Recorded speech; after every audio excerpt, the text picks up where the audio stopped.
ఈ రేవంత్ రెడ్డి పుణ్యమాని ఆటో డ్రైవర్ల బతుకులు రోడ్డు మీద పడ్డాయి. ఇప్పటికి దాదాపు 200 మంది ఆటో డ్రైవర్లు ఆత్మహత్య చేసుకున్నారు. ఆనాడు రేవంత్ రెడ్డి బడ్జెట్ లో సంవత్సరానికి 12,000 రూపాయలు ఇస్తా అన్నాడు. 12 పైసలు కూడా ఇవ్వలే. నాడు కేసీఆర్ గారే ఆటో డ్రైవర్లకు క్వార్టర్లీ ట్యాక్స్ రద్దు చేసిండు. ఆటో డ్రైవర్లకు 5 లక్షల బీమా ఇచ్చిండు కేసీఆర్. రేవంత్ రెడ్డి వచ్చిన తర్వాత ఇవాళ ఆటో డ్రైవర్ల జీవితాలు రోడ్డు మీద పడ్డాయి. ఆటో డ్రైవర్లు ఆత్మహత్యలు చేసుకునే పరిస్థితి వచ్చింది.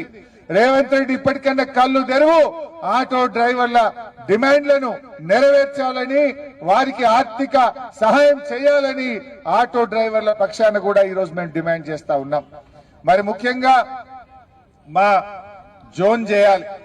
కాజీపేట అంటే ఒకప్పుడు దేశంలోనే ప్రసిద్ధిగాంచిన జంక్షన్ కాజీపేట జంక్షన్, దేశంలోనే పేరున్న జంక్షన్.